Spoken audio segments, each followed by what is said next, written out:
एक अल्लाह के बंदे के लिए, नबी पाक अलैहिस्सलाम के गुलाम के लिए ज़रूरी करार दिया है। वो तीन खूबियां हैं, सादगी, आजिज़ी और कनात। जिस आदमी के अंदर ये तीन बातें पाई जाती हैं कि वो सादा भी हो, इज्जो इनकिसार वाला भी हो, और जो चीज़ें अल्लाह ने उसे दी हो उस पर उसकी कनात भी हो, वो राजी भी हो, तो ऐसे शख्स पर अल्लाह तबारक व तआला की खास रहमत नाजिल होती है, जिस बंदे के अंदर ये सलाहियतें पाई जाएं। हम देखते हैं कि इस जमाने में सादगी, आजिज़ी और कनात वाला पहलू खासा मुश्किल होता चला जा रहा है। कोई भी बरादरी हो, कोई भी कबीला हो, कोई भी इलाका हो, लोगों को अपना आप दिखाने का बहुत शौक होता जा रहा है। मैं भी हूं, मुझे भी मानो, मेरी भी सुनो और मेरी भी तारीफ करो, मेरी तरफ भी तवज्जो करो, ये माहौल बन गया। अगर आप सादगी वाले नहीं होंगे तो फिर आपने कुछ चीजें उधार की ओढ़ी होंगी जो असल नहीं। सादगी जो होती है वो असल होती है, असल रूप होता है आदमी का। अगर आपके अंदर सादगी नहीं होगी तो फिर आपने कुछ चीजें ऐसी अपने ऊपर लागू कर रखी होंगी जो आपका असल नहीं। तो जब आदमी असल से हटता है तो बेसुकून होता है। अल्लाह तबारक व तआला ने मुंह में दांत बनाए हैं तो ये असल है। इनके अंदर धागे के बराबर भी कोई चीज चली जाए तो वो बेचैन कर देती है, क्योंकि वो असल नहीं होती। तो जब आप सादगी में रहेंगे तो असल जगह पे रहेंगे, असल जगह पे, फिर आप तकलीफ में मुब्तला नहीं होंगे। आजिज़ी का मतलब ये होता है कि आप अल्लाह के किसी बंदे को हकीर ना समझें, छोटा ना समझें, जलील ना समझें। एक होती है एहसासे कमतरी, कि समझना कि मैं माली तौर पे मेरे पल्ले कोई शय नहीं है, देखो कितना, ये एहसासे कमतरी है। आजिज़ी ये होती है कि ये ना समझ ले बंदा कि मेरे अंदर सलाहियत ज्यादा है, ये कमी है, ये छोटा है, ये निकम्मा है, ये बिल्कुल गुनाहगार है, ये तकब्बुर है। आजिज़ी से रहे, अल्लाह के हर बंदे को अपने से अफजल समझे, आजिज़ी के साथ रहे। कनात ये है कि आपको जो अल्लाह ने दिया है समझे कि मेरा रब सबसे ज्यादा मेरे ऊपर ही मेहरबान है, उसने जो मुझे दिया है वो किसी और को नहीं दिया। ये शुक्र के तौर पर, तकब्बुर के तौर पे ये भी नहीं। कनात करें। आजिज़ी जब आपके अंदर होगी, सादगी होगी, तो जिंदगी इत्मीनान से गुजरेगी, सुकून से गुजरेगी। और आजिज़ी और सादगी का ये वाला तर्जमा नहीं कि जिस बंदे ने मैले कपड़े डाले हो आप समझे कि ये बड़ा सादा आदमी है जी, हफ्ता आया ना आया नहीं तो सादा है। ये सादगी नहीं होती। नफासत तो हुसैन है इस्लाम का। नबी पाक सल्लल्लाहु अलैहि वसल्लम ने एक मालदार आदमी को फटे पुराने कपड़े पहने हुए देखा था तो हुजूर ने मना किया था। फरमाया अगर अल्लाह नेमत देता है तो बंदे पर उसका असर देखना भी पसंद फरमाता है। अच्छे कपड़े छोड़ दें तो आप सादा हो गए, ये मतलब नहीं। बहुत सारे गरीब लोग भी सादे नहीं होते, जो हर वक्त कहता रहता है मैं किसी चौधरी को कुछ नहीं समझता, तो वो सादा है। जो कहता रहता है कोई नहीं मेरी नजर में, मैं आप बड़ा सियाना हूं, फलाना बंदा आया तो मैंने लाजवाब कर दिया, दो बातें नहीं फिर वो कर सका आगे से, तो आप सादे? आप तो बड़े महान तेज आदमी है भाई, आप तो अपनी करामत सुना रहे। सादगी का मतलब है बेतकल्लफ जिंदगी, जिसमें कोई तकल्लुफ ना पाया जाए। जो बंदा हो वही वो बयान करे, ये सादगी है। ये सादगी के खिलाफ है कि आप जो नहीं है वो आप। मेरा एक तजर्बा है, इसको आप कुरान और हदीस का निचोड़ ना समझिएगा, मेरी जाती बात है तो इसको जादी रहने दीजिएगा। कभी कभी मैं परेशान होता हूँ। आप किसी की दावत खाने जाए ना, वो अकीके की हो, वलीमे की हो, कोई भी हो, अच्छा जब आप खा लेते हैं ना तो फिर वो आदमी मुतालबा करता है कि आप उसकी तारीफ करें, फिर उसका ये मुतालबा होता है। वो बिल्कुल मेरी तरह का देहाती भी हो तो कहता मैं मुंडिया नूं कल आख्या कि लियाओ फिर कोई कट्टा चंगा तगड़ा जिहा, अज जी आखन ना कि जनाब एदी दावत सी ते इस पकाए कुछ नहीं। वो फिर जिसले कट्टा एडा वधिया लिया के नाई अगे रखिया तो उन्हें पहली बारी इंज दा वेख्या, उन्हें फिर बनाया कि कमाल कर छड़ी। मुतालबा क्या है उसका भला? तो आखे कि जिंज दी तुसां रोटी पकाई मैं कदे नहीं खादी। ये हर आदमी का मुताबिक, हर आदमी। जनाब मैं सवेरे गया हूं तो ताजी सब्जी स्पेशल आपके लिए मैं लेके आया हूं, और ये वो वाली लाया हूं जो मिलती नहीं थी पूरी दुनिया से, सिर्फ मुझे मिली है। तो ये आजिज़ी नहीं, ये सादगी नहीं, ये बनावट है। ये मैं अमीर गरीब ये सारे लोग ये काम करते हैं, सारे। जो हम नहीं वो हम बन के दिखाते हैं, जो हम हैं नहीं वो हम बनते हैं। उसका नुकसान ये होता है कि जब वो चीज जो असल नहीं होती वो आती है तो तकलीफ देती है। नबी पाक अलैहिस्सलाम की जिंदगी सादी थी। किस तरह की सादी थी? दो जुमले, हजरत अब्दुल्ला इब्ने अब्बास के दो जुमले और बात खत्म कर दी। फरमाते हैं मेरे रसूल पाक अलैहिस्सलाम की जिंदगी सादी थी। ये कैसी सादी थी? फरमाते हैं जो मिलता था हुजूर पहन लेते थे, जो सामने आता था खा लेते थे। कोई तकल्लुफ नहीं कि मैंने ये नहीं खाना, ये खाना है, ये नहीं लेना, ये लेना है। ये मिजाज नहीं, तबीयत नहीं। हमारी तो पसंद नापसंद होती है ना। हुजूर को कद्दू ज्यादा पसंद था, ये तो आपको हदीस में मिलेगा, ये तो मिलेगा। लेकिन ये नहीं मिलेगा कि नबी पाक सल्लल्लाहु अलैहि वसल्लम को गंदम नापसंद थी, ये नहीं मिलेगा। आपको ये तो मिलेगा कि रसूल पाक को दूध ज्यादा पसंद था, ये नहीं मिलेगा कि सादा पानी नापसंद था। ये तो आपको मिलेगा कि नबी करीम सैयद आलम सल्लल्लाहु अलैहि वसल्लम जमीर पर सोने को पसंद करते थे। ये नहीं मिलेगा कि चारपाई पर सोने को नापसंद करते थे। यानी हुजूर की जिंदगी सादी है, उसमें तकल्लुफ हमारी पसंद नापसंद होती है, और जो शय हमें पसंद नहीं वो फिर है ही नहीं सही, वो गलत हो गई फौरन, वो सिरे से उसका कोई असर ही नहीं रहा, वो बिल्कुल तबाह हो गई। मेरे हबीब पाक सैयद आलम अलैहिस्सलाम ने सादी जिंदगी गुजारी और आजिज़ी वाली जिंदगी गुजारी। हम लोग आजिज नहीं होते, आजिज नहीं हो। अगर हम लोग आजिज हो जाएं तो लड़ाइयां खत्म हो जाएं। हर खानदान में हर घर में लड़ाई है, इसका मतलब है कि आजिज़ी, जहां आजिज़ी होती है वहां लड़ाई नहीं होती, झगड़ा नहीं होता। हमारा भाई से, भतीजे से, भांजे से, बीवी से, ससुराल वालों से, रिश्तेदारों से, भाइयों से अगर इख्तलाफ चल रहा है और हर जगह चल रहा है तो सारी जगह तो गलतियां नहीं ना पाई जाती, कहीं हमारी भी गलती होती है।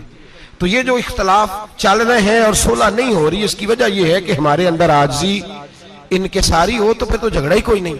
मेरे नबी पाक अलैहिस्सलाम की जिंदगी में आजिज़ी है, इनकिसारी है। इसलिए हुजूर ने कभी लंबी चौड़ी बातें नहीं सुनाई। सहाबा कहते हैं नबी पाक अलैहिस्सलाम तकरीर छोटी करते थे, नमाज लंबी पढ़ते थे।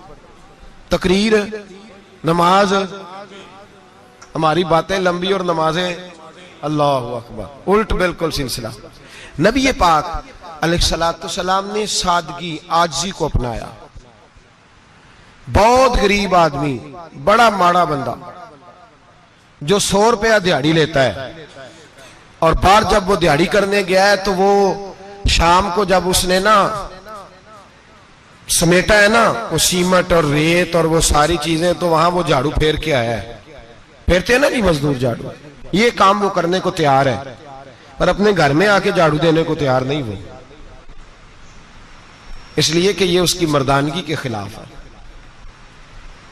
बाहर जब वो गया है, किसी होटल में काम कर रहा है, टाई पैंट कोट पहन के वो बड़ा अच्छा, वहां अगर उसको बर्तन धोने पड़े तो धो लिए, बल्कि अगर नाराज ना हो जाए बाहर रहने वाले साथी, तो ढेरों लोग बाहर जाके होटलों में बर्तन मांजते हैं, लेकिन वहां उनके रोब को, उनके नाम को कोई धब्बा लगता, लेकिन घर के अंदर जिस बर्तन में उन्होंने खुद रोटी खाई है, अगर उनको ये कह दिया जाए ना कि ये धो लो, तो फिर तो तलाक तक नौबत आ जाती, फिर तो मसला खराब है।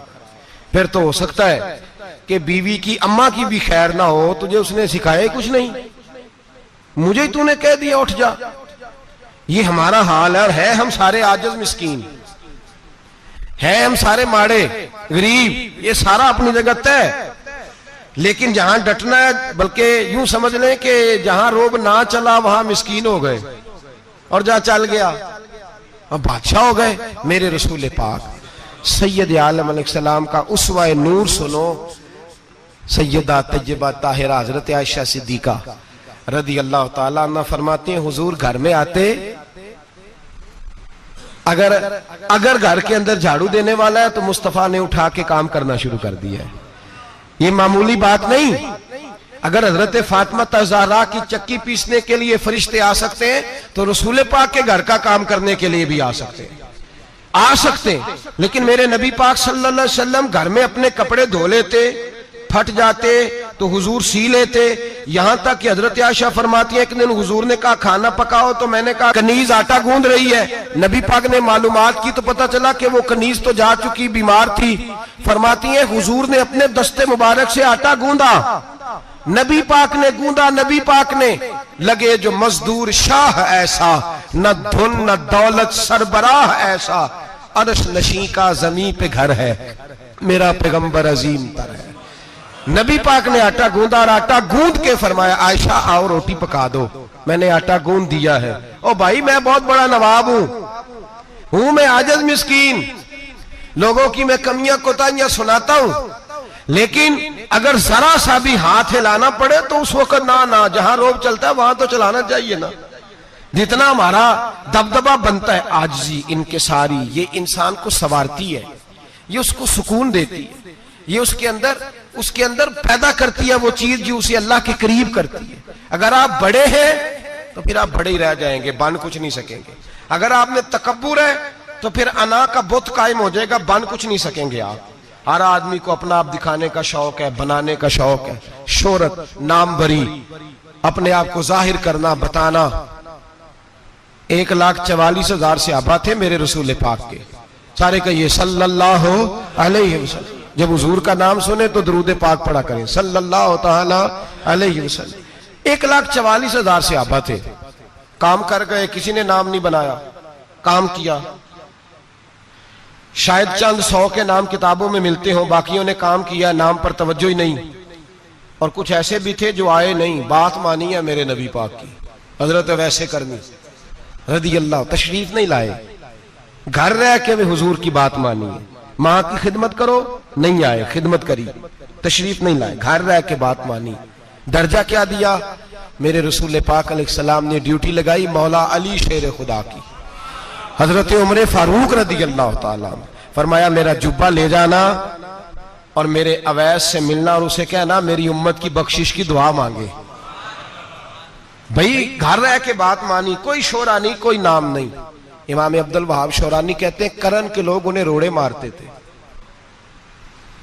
और उनसे पूछते थे तेरा नाम क्या है, तो जनाबे वैसे करनी फरमाते थे अगर तो कयामत में बख्शा गया तो नाम बता दूंगा, और अगर वहीं अड़ गया तो नाम से क्या रह जाएगा, यहां तो लिखा रह जाएगा।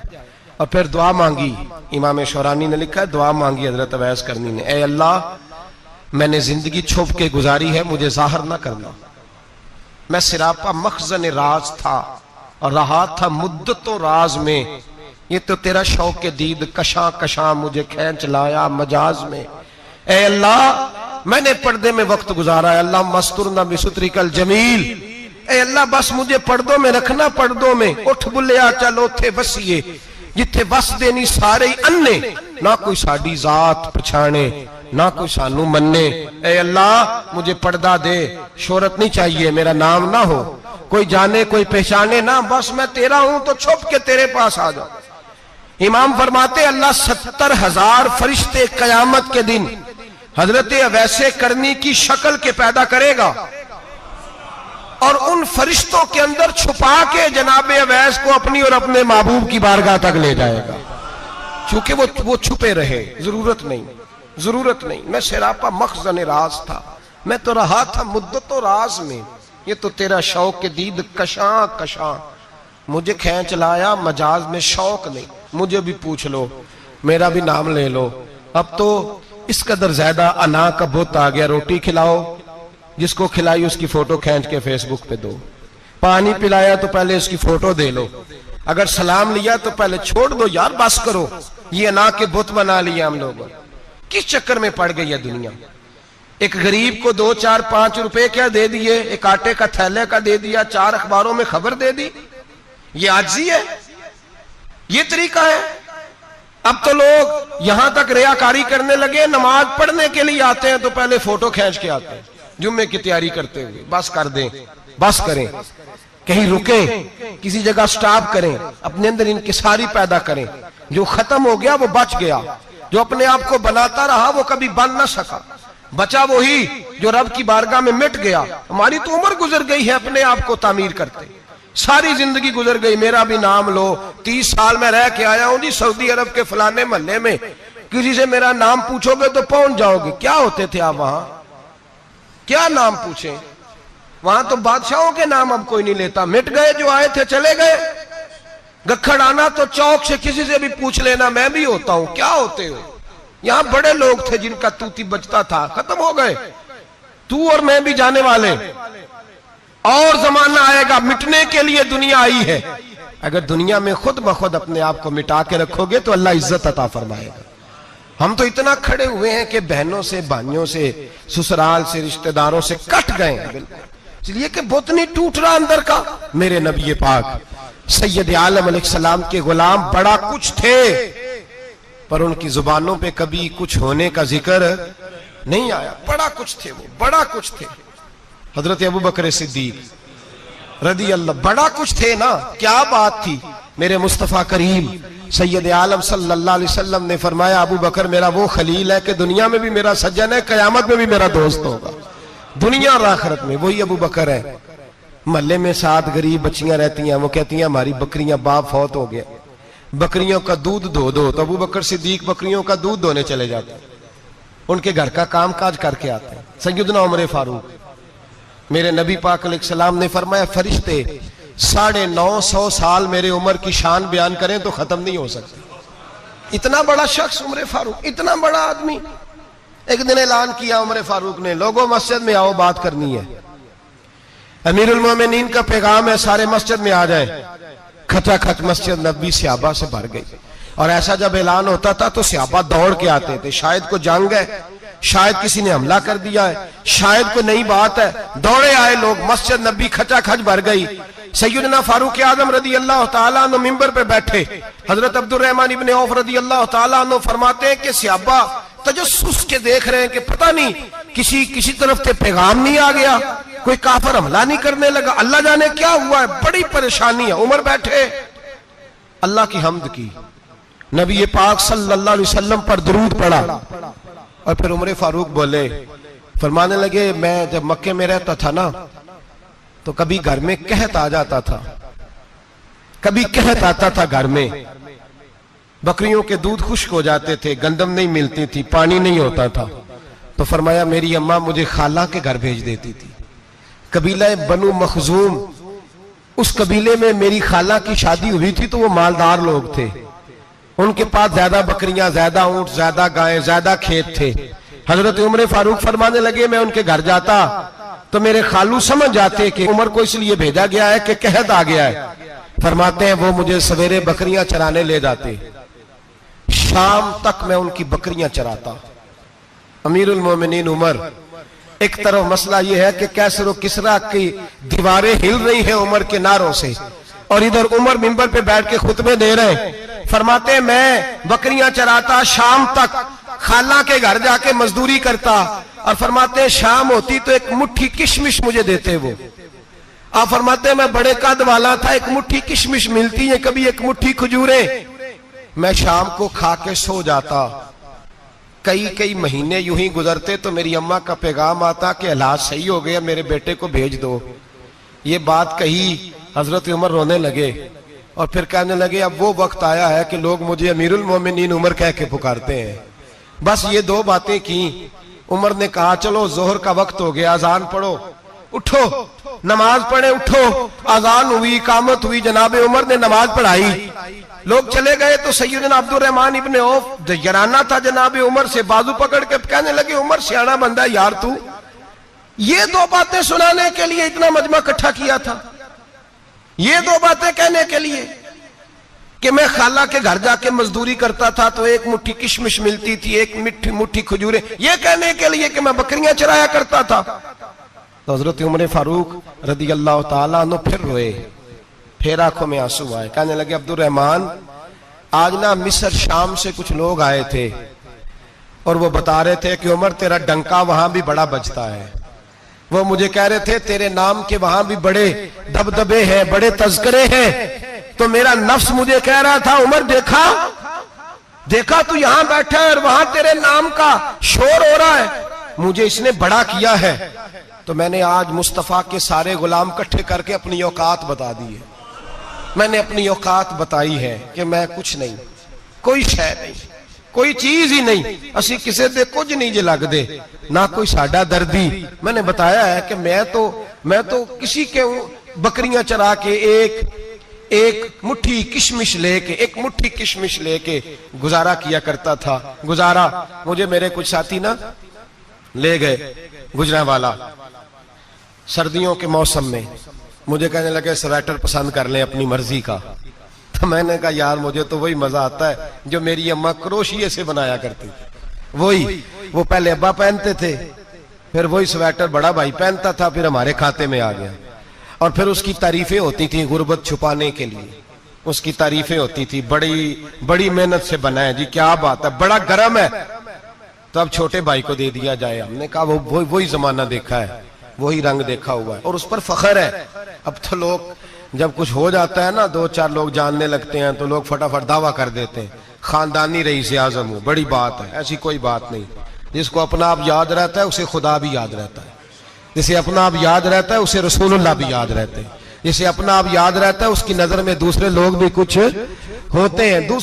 कुछ होते हैं। मैं उम्रे के लिए, हज के लिए जाता रहता हूँ, रब मुझे अपने फजल से बुला लेता है। तो मैं एयरपोर्ट से नीचे उतरा तो एक साहब मेरे जानने वाले थे, दौड़ के आए और मुझे कहने लगे क्या बात है, सुना है इस दफा आप सऊदी एयरलाइन से आए, सीधा मदीना शरीफ आए, क्या बात है आपकी। और मैंने कहा साहब छोड़ दें, मैं भी जब पहली दफा आया था तो मैं भी बड़ा घूर घूर के एयरपोर्ट देखता था, मैंने कभी देखा जो नहीं था, मैं बड़ा घूर घूर के देखता था, कोई ऐसी बात नहीं है, ये निजाम कुदरत है, बादशाह के फैसले हैं, वो जब चाहता है जिस तरह के चाहता है फैसले फरमा लेता है। तो ये उसके फैसलों की बात है।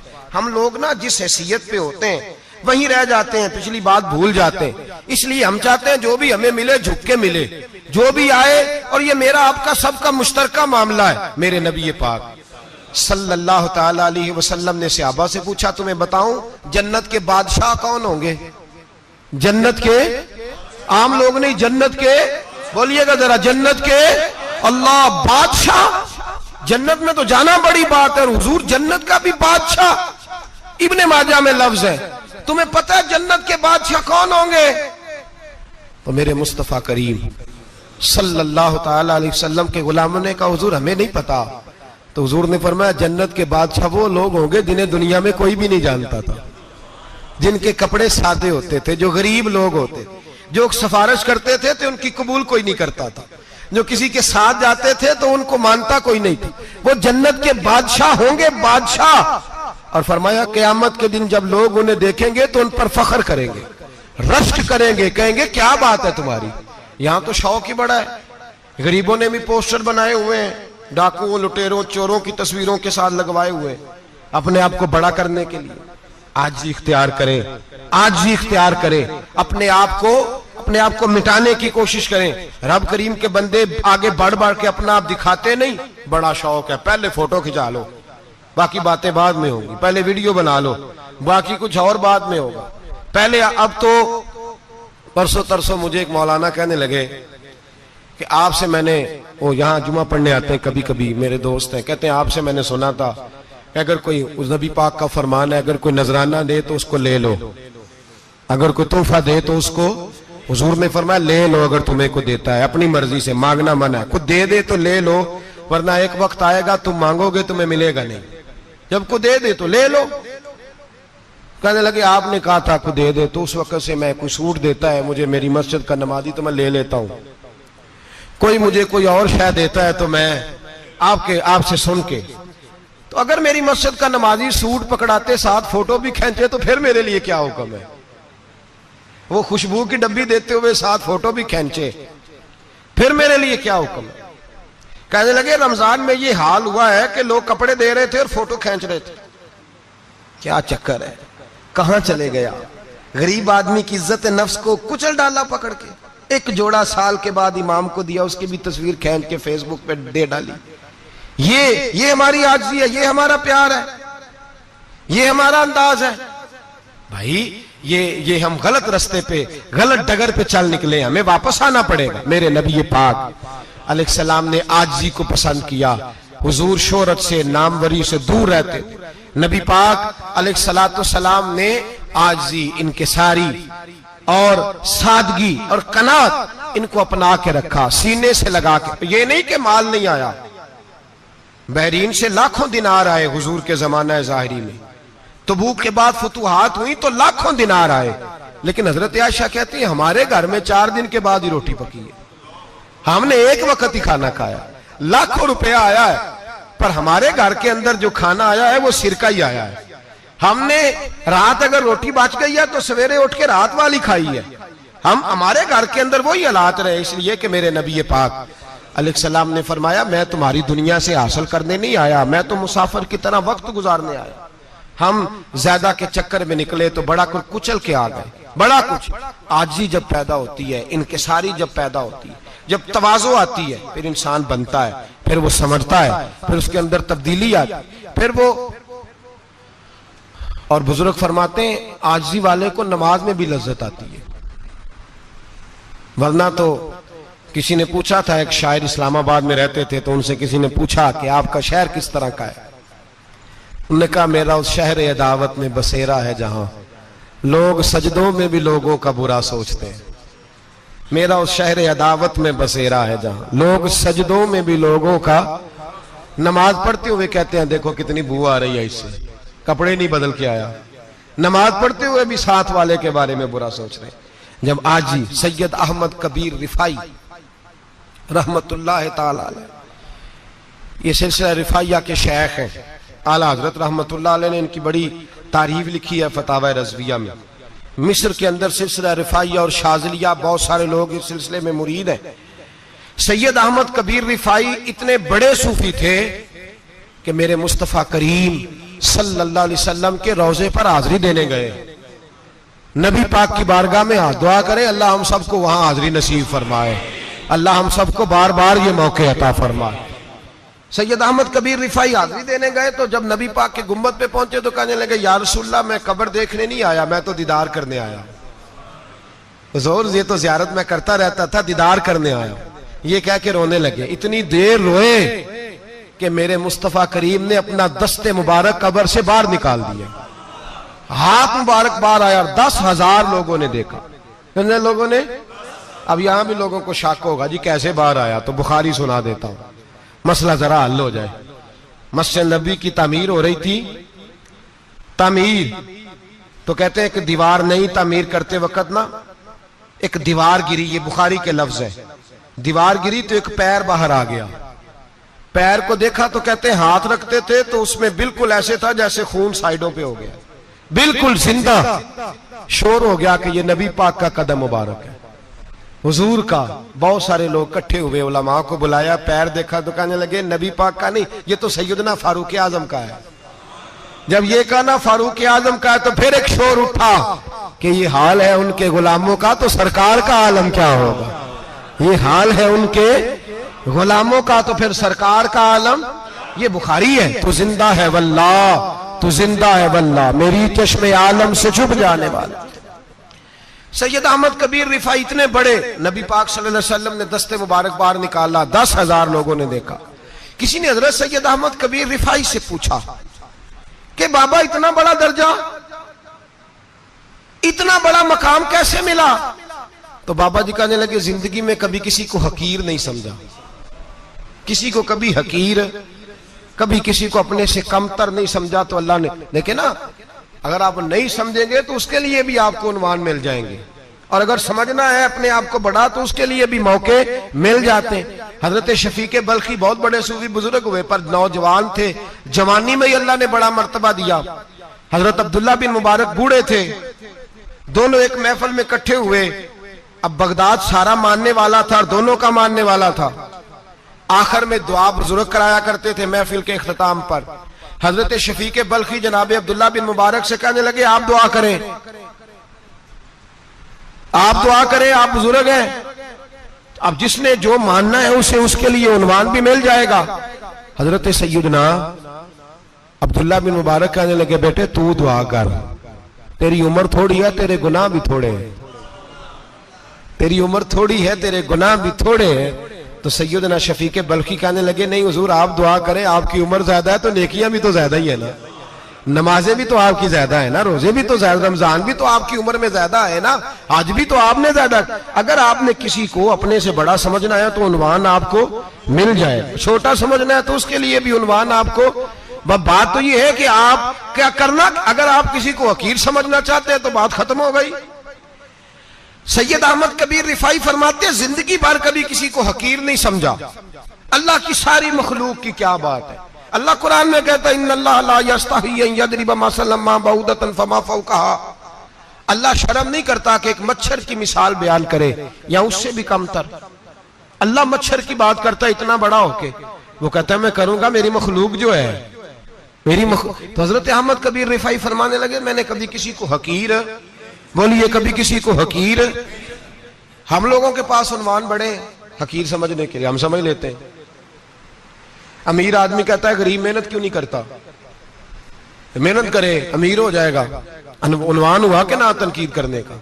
4 बच्चे हैं, करें कमाई, अमीर हो जाएंगे। अब वो हकीर समझ रहा है गरीब को, गरीब भी अमीर को हकीर समझता है। वो भी कहता है जो इसने कमाया सारा ही हराम है, जायज एक पैसा नहीं, उसने भी हकीर समझ लिया। यानी वो ये कह रहा है कि मैं हलाल खाता हूं, ये अमीर हराम खाते हैं, तो बात खत्म हो गई। उसने भी हकीर समझ लिया, इसने भी हकीर समझ लिया। अब उन्वान ही था ना, अगर उन्वान बदल लेते तो बात बन जाती। अमीर अगर ये कहता कि मैं इस गरीब की मदद करूंगा इसलिए कि पैसे मेहनत से नहीं मिलते, खुदा के फजल से मिलते हैं, तो वो ये ना कहता कि ये मेहनत करता तो आगे चला जाता। और गरीब अगर समझता इस बात को तो ये ना कहता अमीर सारे हराम ही खाते हैं, वो कहता भाई रब ने जो मेरे लिए पसंद किया मुझे दिया, जो इसके लिए पसंद किया इसे दिया, बात खत्म हो गई, झगड़ा खत्म। उन्वान तो मिल जाएगा आपको, मुस्बत भी और मनफी भी। तो अच्छी बात नहीं कि मुस्बत इख्तियार करें। सैयद अहमद कबीर रिफाई कहते मैं गुजर रहा था, एक दिन मेरे साथ ऐसा हुआ कि मैं गुजर रहा था खेत के अंदर से, इधर भी पानी था इधर भी पानी था। होता है ना पानी पानी होता है फसलों में कई दफा। कब होता है ज्यादा पानी? नहीं, जब कद्दू करी है जी, और जब कद्दू करते हैं ना तो दोनों जाने पानी भरा होता है ना जी, वो ट्रैक्टर भी पानी में चलता है। मैं पेंडू हूं ना, मुझे ज्यादा पता है तो क्या हालात होते हैं। तो वो इधर भी पानी इधर भी पानी, तो दरमियान में से वो मुंडेर होती है छोटी सी, बाटा खीदा अपनी जुबान है। तो कहते इधर भी पानी था इधर भी पानी था। सैयद अहमद कबीर रिफाई कहते हैं मैं गुजर रहा था, असर की नमाज का टाइम हो गया, मैं जल्दी जल्दी जा रहा, सामने से कुत्ता आ गया। इंसान अशरफुल मखलूकात है, लेकिन वो अल्लाह का शुक्र करेगा कि उसने मुझे अशरफ बनाया है। ये नहीं कह सकता कि ये मखलूक हकीर है, ये बुरी है, ये नहीं कह सकता। शुक्र करे कि मुझे अल्लाह ने अशरफुल। सैयद अहमद कबीर रिफाई कहते कुत्ता आ गया सामने से।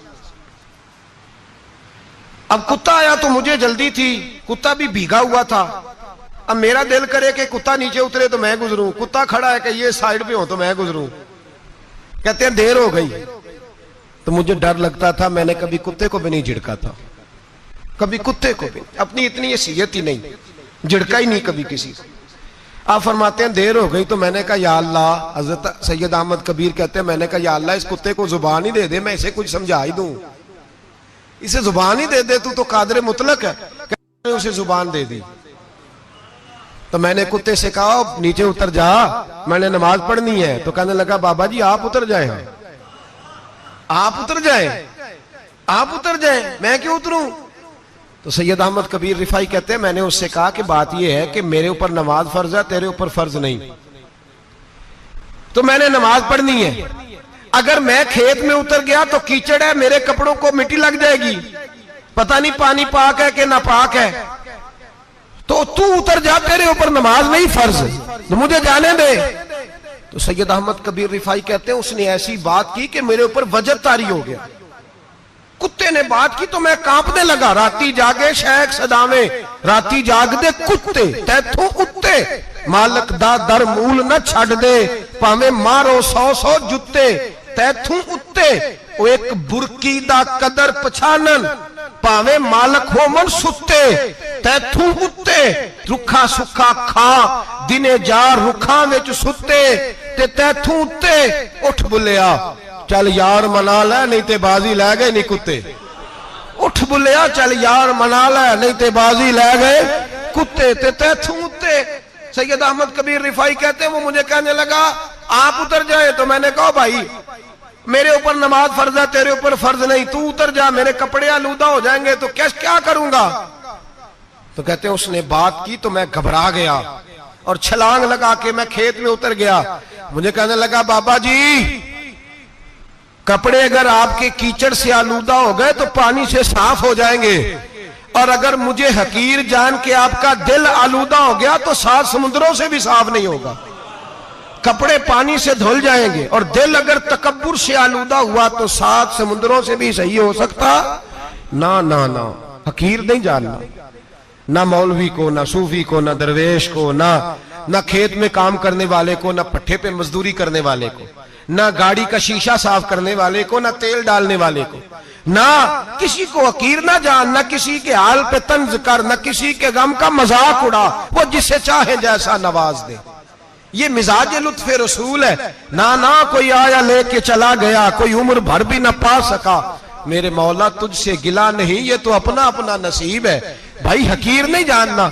सैयद अहमद कबीर रिफाई फरमाते हैं वो कुत्ता तो गुजर गया, मैं दौड़ा घर गया, जाके मैंने गुस्ल किया, कपड़े बदले। फरमाते हैं पहले भी मैं असर पढ़ता था, पर आज जब नमाज पढ़ी तो बड़ा ही मजा आया। मैं सर सजदे में रखूं मेरा उठाने को जी ही ना चाहे, मैं रुकू में जाऊं तो मेरा सर उठाने को दिल ही ना चाहे। मेरा दिल करे आज मगरिब लेट हो जाए, आज सूरज देर से गुरूब हो, मैं आज सारा दिन असर ही पढ़ता रहूं। भाई जब तू आजिज़ी वाली पढ़ता है, जब तू इनकिसारी वाली पढ़ता है, जब तू हजरत सैयदना मुआविया बिन खुतैज रदिया, एक हजरत मुआविया बिन सुफियान है, एक मुआविया बिन खुतैज सहाबी है, वो कहते हैं मैं जंग फतह करके आया तो सख्त गर्मी का मौसम था, मुझे पता था कि उमर फारूक दोपहर को आराम कर रहे होंगे।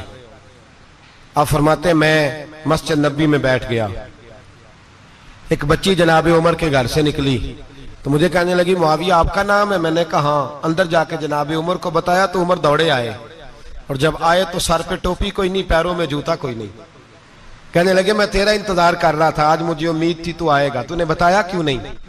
तो मैंने कहा हुजूर मुझे पता है रात सारी आप चेहरे पे कपड़ा डाल के मदीने की गलियों में रहते हैं, तो दोपहर को आप आराम करते होंगे, इसलिए मैंने कोशिश की कि आपको बेदार ना करूं, आप आराम कर रहे होंगे, इसलिए ये मैंने कोशिश की कि मैं बैठता हूं मस्जिद में आराम करता हूं, जब आप आएंगे तो देखी जाएगी।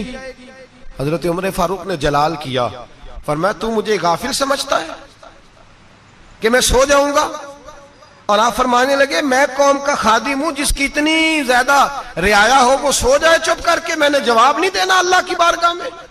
फरमाया मेरे अमीरों की तरह सोने जागने के वक्त मुकर्रर नहीं, मैं कौम का खादिम हूं, जिस वक्त भी आया करो मुझे जगा लिया करो, मुझे कब्र में जाके खुदा को भी जवाब देना है, मोहम्मद मुस्तफा को भी जवाब देना है। मेरे भाई याद रखे जब ये चीजें पैदा, और फिर हमने इन तकल्लुफात में, मैंने कई दफा ये बात बयान की है, अब तो लोग रिश्ते करते हैं तो डीसी कॉलोनी में किराए का मकान खरीदते हैं, 2-4 गैरों की गाड़ियां मंगा के दरवाजे के आगे खड़ा करते हैं, रिश्ता हो जाता है बड़ा घर देख के, और जब शादी के चौथे दिन पता चलता है कि ये किराए का मकान था, तो रिश्ते मकानों पे कायम नहीं होते, एतबार पे कायम होते हैं। वो एतबार टूटता है तो जिंदगी भर कायम नहीं होता दोबारा। जो आप हैं आप वही रहें, जो आप नहीं है वो कभी बनने की कोशिश ना करें। और मेरे अजीज ये भी याद रखें आजिज़ी आपको सवार देगी, और वैसे भी हम अल्लाह के हुजूर जाने वाले, अगर पर्दों में छुप के चले जाएंगे तो बच जाएंगे, और अगर हम अपना आप दिखाते ही रहें, सारी जिंदगी इसी चक्कर में रहें कि मुझे भी पूछो, मुझसे भी मुशावरत करो, मेरी भी बात सुनो, तो ये अना की दौड़ तो खत्म ही नहीं होती।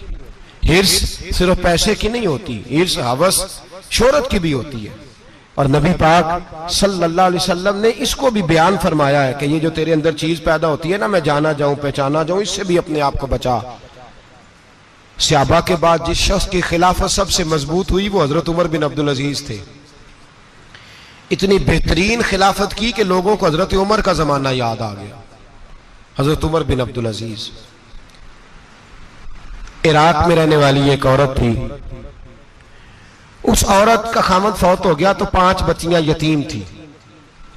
वो इराक से चली और जनाब उमर बिन अब्दुल अजीज के पास आई कि आप मेरी बच्चियों का वजीफा लगा दें। वो कहती है, जब मैं पहुंची ना, यहां तो अब तो इस्तकबाल, आना जाना बड़े मामलात है।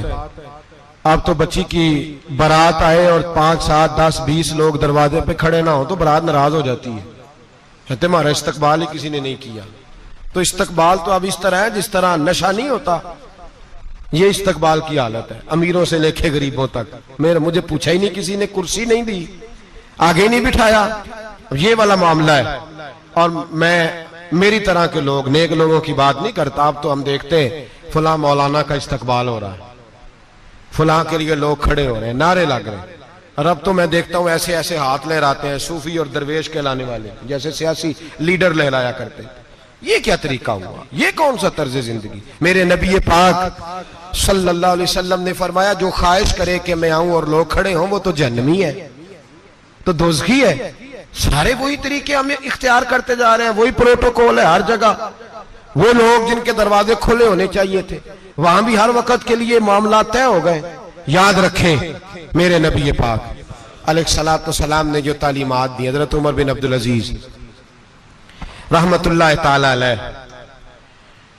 औरत कहती है, मैं पहुंच गई, मैंने लोगों से पूछा घर कहां है, तो कहा वो जहां बोरी लटक रही है ना बाहर, टाट का पर्दा लगा हुआ है, वो हजरत उमर बिन अब्दुल अजीज का घर है। कहती है, मैं दरवाजे पर दस्तक दी, एक औरत ने दरवाजा खोला तो मुझे बीबी जान के अंदर बुलाया। तो उनके घर के अंदर जब मैं दाखिल हुई तो बड़ा सारा सेन था, एक तानिम कुआं लगा था, एक तरफ एक बड़ा दरख्त था और एक छोटा सा बनाई हुई थी जगह बर्तन धोने के लिए। और बीबी ना बर्तनों को मिट्टी लगा के, साबुन लगा के बैठी हुई थी, काम कर रही थी वो औरत। मुझे उसने दरख्त के नीचे बिठाया, पानी पिलाया। कैसे आई हो? मैंने कहा अमीरुल मोमिनीन से मिलना है। कहने लगी बैठो, थोड़ी देर में आ जाते। कहती थोड़ी, मैंने समझा घर की कोई मुलाजमा है, मैं बैठ गई। थोड़ी देर गुजरी, फिर दस्तक हुई, उस बीबी ने उठ के दरवाजा खोला। तो जब वो शख्स अंदर आए तो कहने लगी बड़ी देर से बर्तनों को साबुन लगा के बैठी हूं, कहां रह गए थे? कहती है वो साहब कहने लगे बस जरा मसरूफ हो गया था, दौड़े गए, कुएं से पानी निकाला, बीबी को दिया, उसने बर्तन धोए। कहती है फिर थोड़ा सा सिरका और एक रात की रोटी वो लाई, उस शख्स ने खाई। मैंने कहा कि ये दोनों घर के मुलाजम है, मियां बीवी काम करते हैं। जब वो खाना खा चुके तो वो औरत मेरे पास आई, कहने लगी उठ के मिल लो अमीरुल मोमिनीन से। मैंने कहा कौन अमीरुल मोमिनीन? तो कहने लगी कब से तो आए हैं, ये जिसने कुएं से पानी निकाला यही मुसलमानों का अमीर है, और ये जिसने दरख्त के नीचे बैठ के सिरके से रोटी खाई है यही है। ये फरिश्तों की दास्तान नहीं, ये वो लोग हैं। मैं रात को भी कह रहा था एक जगह पे कि ये लोग जो है ना, जिनका आप रोज शिकवा करते हैं हुकूमतें बड़ी खराब हैं, ये कोई नहीं खराब, बिल्कुल खराब नहीं। जितने सियासी लीडर हैं सारे सही हैं। खराब वो लोग हैं जो इन्हें वोट देकर लीडर बनाते हैं, बिल्कुल खराब नहीं। मैं तो इनके हक में होता जा रहा हूं। नाराज हो गए ना आप लोग? अल्लाह करे तुसी हो जाओ तो अगले इलेक्शन च सियाने भी हो जाओ, आमीन तो कह दे। मैंने कोई मशवरा नहीं देना, इसलिए कि मेरी नजर में कोई ऐसा शख्स नहीं जिसके लिए मैं आपसे कह सकूं कि वोट दें। और हम तो ऐसी बात करें तो कई लोग नाराज होकर चले जाते हैं, लेकिन कोई परवाह नहीं, इसलिए कि ये दीन, मेरे नबी पाक का दीन सिर्फ मस्जिद का दीन नहीं। इंशाअल्लाह आइंदा जुम्मे नजरिया पाकिस्तान बयान करूंगा और बताऊंगा कि पाकिस्तान का मतलब क्या, ला इलाहा इल्लल्लाह मुहम्मदुर रसूलुल्लाह सल्लल्लाहु अलैहि वसल्लम। हुजूर का जो कुरान नाफज होगा मस्जिद में, वो कुरान कचहरी में भी नाफज होगा इंशाअल्लाह। और वो कुरान नाफज होने आया है, असेंबलियों में वही कुरान नाफज होगा इंशाअल्लाह। और यही चिराग जलेगा तो रोशनी होगी। बयान करेंगे और डट के बयान करेंगे, आपको बताएंगे। बात जो बात समझा रहा हूं फिल वक्त वो समझे, मुजरम वो नहीं जो बड़ा बन के लूटता है, मुजरम वो है जो उसको सपोर्ट करता है, जिसने उसे बड़ा बनाया है। ये याद रख लें, हमारी कोई बचत नहीं होगी, हमसे पूछा जाएगा। हम सारे कचहरी में खड़े होंगे, अल्लाह सवाल करेगा कि तुम बताओ तुम इनके मददगार क्यों बने थे, तुम सपोर्ट क्यों करते थे, ये पूछा जाएगा और हमने जवाब देना है। बहरहाल आम दाम पर सरे मतलब जनाब उमर बिन अब्दुल अजीज रहमतुल्लाह अलैह के वो बीबी गई तो कहने लगी कि ये अमीरुल मोमिनीन ने कहा, वो उठ के हाजिर हुई, कहा हुजूर मैं इराक से आई हूं, मेरा खामद फौत हो गया, मेरी 5 बेटियां हैं, वजीफा लगा दे। वो बीबी कहती है मेरा दिल था कि यतीम बच्चियों का 100 दिनार साल का लगा देंगे तो बड़ी बात है। कहती है जब मैं उनके पास गई तो हजरत उमर बिन अब्दुल अजीज को बताया तो वो रोने लग गए और मुझसे माफियां मांगने लगे। मैंने कहा हुजूर आप क्यों माफी मांगते हैं? तो कहने लगे इसलिए माफी मांग रहा हूं कि तू मेरी रियाया में थी और तेरी 5 बच्चियां यतीम थी, तुझे खुद चल के आना पड़ा है। मेरा काम था तेरी खबर लेता, माफ कर दे अल्लाह की रिजा के लिए। उन्होंने वजीफा लिखना शुरू किया तो मेरी एक बच्ची का 1000 दिनार साल का लिखा। मैंने कहा अल्लाह तेरा शुक्र है। फिर दूसरी बच्ची का 1000 लिखा तो मैंने कहा अल्लाह तेरा शुक्र है। तीसरी का 1000, चौथी मैंने कहा शुक्र है। जब चौथी का लिखा तो मैंने कहा अल्लाह आपका इकबाल बुलंद करे, अल्लाह आपको हमेशा इसी तरह फलता फूलता रखे। कहते हैं जनाब उमर बिन अब्दुल अजीज ने कलम रख दिया, फरमाने लगे मैं 5वीं का वजीफा नहीं लिखूंगा, 4 बहनों से कहना बांट के इसे भी दे दें। कहा हुजूर क्यों?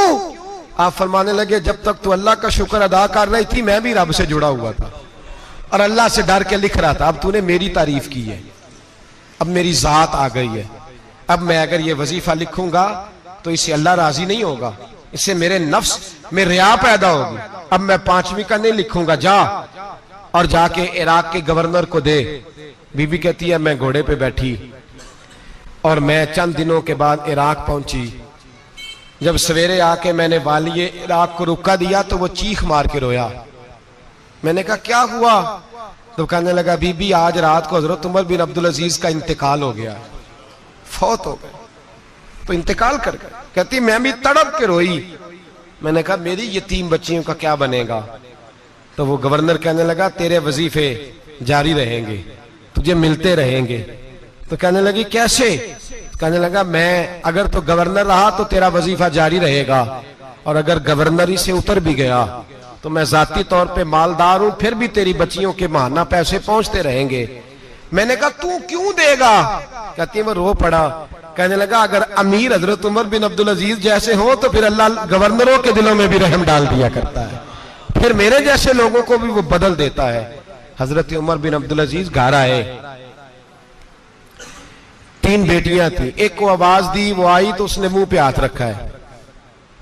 दूसरी को आवाज दी, वो आई तो मुंह पे हाथ रखा है। तीसरी को आवाज दी तो मुंह पे हाथ रखा है। आपने अपनी बीवी से कहा कि ये बच्चियां मुंह पे हाथ क्यों तीनों ने रखा हुआ, क्या बात है? तो बीबी रो पड़ी, कहने लगी 4 दिन हो गए मेरी बेटियां प्यास से रोटी खा रही हैं, 4 दिन हो गए। उनके मुंह से बदबू आती है इसलिए वो आपके सामने आती हैं तो मुंह पे हाथ रख लेती हैं 4 दिनों से।